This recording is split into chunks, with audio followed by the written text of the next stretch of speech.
Wato kana je Alhaji Lawan in na zama angon Maryam. Jamila.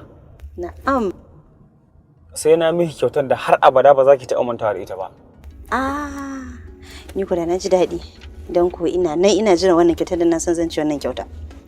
Ni kuma zan ƙara alfahari da ke Jamilata. Sannan girmanki da darajarki za ta ƙara a cikin zuciyata. Wai ke akan wannan maganar ne kike kuka? Umma, idan ban yi kuka ba me zai yi? Kin san ai ba abin dariya ba ne. Wai a ce mutum idan bai da dukiya shikenan ya zama banza. Allah sarki, ita kuma a haka take son sa. Allah gafara can. A haka da ku kare, in banda mai kuɗi ba ku sauraron kowa. Mai rufin asiri dai umma.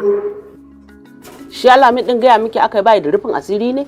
A haba umma, ina rufin asiri a wurin Al'amin. Ai wallahi auren irin su tonan asiri ne.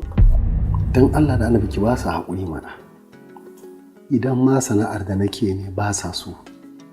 Ina musu na yi karatu. Kuma na applying for inspector course.